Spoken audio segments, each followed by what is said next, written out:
안녕하세요. 존경하는 경상북도 초등교사 여러분. 오늘 과자랩 담당을 맡은 조상현 교사라고 합니다. 이 영상에서 다룰 주제는 6학년 1학기 1단원 과학자처럼 탐구해볼까요의 3차시부터 4차시까지에 활용할 수 있는 효모 발효실험, 자료 변환, 자료 해석에 관한 영상입니다. 6학년 1학기 1단원은 2015 개정 교육과정에서 새로 도입된 차시로 많은 선생님들께서 수업하시기에 어려운 단원으로 알고 있습니다.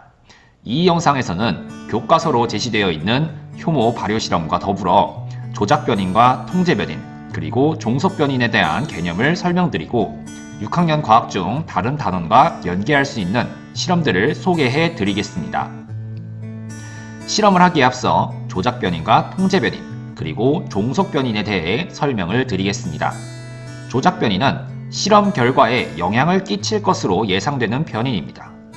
통제변인은 실험에 영향을 끼칠 수 있는 조작변인이 아닌 모든 변인입니다. 마지막으로 종속변인은 실험 결과를 의미합니다. 자, 이는 교과서에서 학생들을 위한 용어로 바뀌어 서술이 되어 있습니다.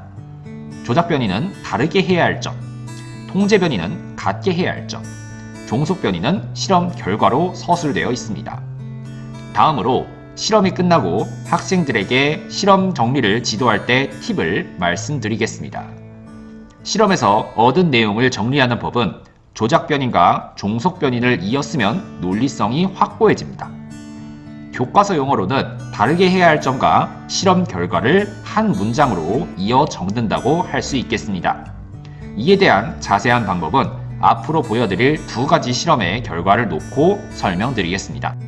첫 번째로 소개드릴 실험은 6학년 1학기 1단원에 있는 효모 발생 실험입니다. 먼저 50ml 크기의 비커에 물 20ml, 설탕 2숟가락, 효모 2숟가락을 넣고 유리막대로 저어 효모액을 만듭니다. 500ml 크기의 비커 2개에 차가운 물과 뜨거운 물을 각각 400ml씩 넣고 가열용 시험관대에 걸쳐 놓습니다. 그리고 시험관대에 시험관을 설치한 후 시험관 안에 효모액을 넣습니다. 약 15분이 지난 후 따뜻한 물에 넣은 효모액만 발효가 일어난 것을 확인할 수 있습니다. 이 실험에서 조작변인을 찾으셨나요? 네, 맞습니다. 바로 중탕하는 물의 온도입니다. 그리고 실험 결과는 효모의 발효 정도입니다. 통제변인은 조작변인이 아닌 모든 변인이 통제변인이 될 수 있습니다. 하지만 학생들을 지도할 때에는 실험군과 대조군이 차이가 날 가능성이 큰 변인을 찾아 통제하는 법을 가르치는 것이 좋습니다. 즉, 똑같이 맞추어야 하는 것이 무엇인지 찾도록 하시는 게 좋습니다. 이 실험에서는 물속에 넣는 시간이 될 수 있겠습니다. 실험 정리를 할 때 다르게 해야 할 점과 실험 결과를 한 문장으로 정리하면 된다고 설명을 드렸습니다. 이 실험을 정리하고자 할 때에는 따뜻한 물에서 효모는 발효한다 라고 정리할 수 있습니다. 여기서 따뜻한 물은 조작변인, 효모는 발효한다가 실험 결과가 되겠습니다. 자, 여기서 추천드리는 추가 실험에 대해 말씀드리겠습니다. 조작변인을 물의 온도가 아니라 설탕의 양으로 바꾸는 것이 가장 간단합니다.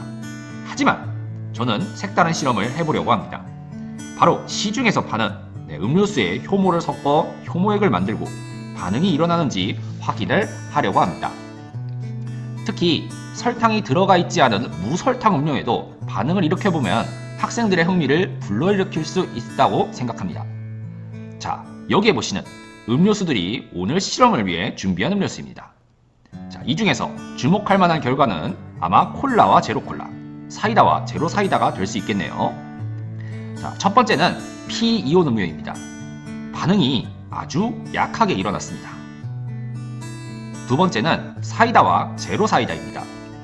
왼쪽이 제로사이다, 오른쪽이 사이다입니다. 약하지만 제로사이다에서도 반응이 일어난 것을 확인할 수 있습니다. 세 번째는 주스입니다. 왼쪽이 오렌지 주스, 오른쪽이 포도 주스입니다. 반응이 포도 주스보다 오렌지 주스에서 많이 일어난 것을 확인할 수 있습니다. 마지막으로 보여드릴 것은 콜라와 제로콜라입니다. 왼쪽이 제로콜라, 오른쪽이 일반 콜라입니다. 한눈에 봐도 제로 콜라에서는 반응이 일어나지 않았지만 콜라에서는 반응이 많이 일어난 것을 볼 수 있습니다.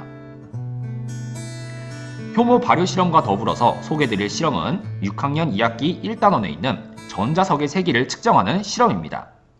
이 실험은 둥근 머리 볼트에 에나멜 선을 감아 전자석을 만든 후 건전지를 직렬로 연결하여 세기를 조절하는 실험입니다.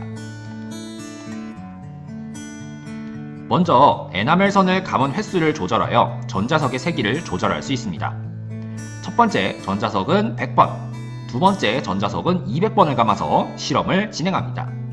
실험 결과를 보시면 100번 감았을 때보다 200번 감은 전자석에 더 많은 클립이 붙는 것을 확인할 수 있습니다. 이 실험에서 조작 변이는 에나멜 선을 감은 횟수, 통제 변이는 건전지의 개수, 그리고 종속 변이는 전자석의 세기가 되겠습니다. 다음으로 아이들에게 이 실험을 정리하려고 할 때 다르게 해야 할 점과 실험 결과를 한 문장으로 이어서 서술하면 되겠습니다. 이 실험에서는 에나멜 선을 많이 감으면 전자석의 세기가 강해진다 라고 정리할 수 있겠습니다. 그 다음 실험으로는 건전지의 개수를 바꾸는 방법이 있습니다. 에나멜 선을 감은 횟수는 고정하고 연결한 건전지의 개수를 조절하여 전자석의 세기를 조절하는 것입니다. 이때 조작 변이는 건전지의 개수, 통제 변이는 에나멜 선을 감은 횟수가 되겠습니다. 조금 전 실험과 정반대가 되는 실험으로 볼 수 있겠습니다. 자, 이 실험에서 얻은 결론을 한 문장으로 정리하면 건전지의 개수가 많아지면 전자석의 세기가 강해진다 라고 할 수 있겠습니다. 지금까지 실험 설계를 위한 기초 지식을 쌓아보았습니다. 자, 그럼 저는 이만 물러가겠습니다. 수고 많으셨습니다.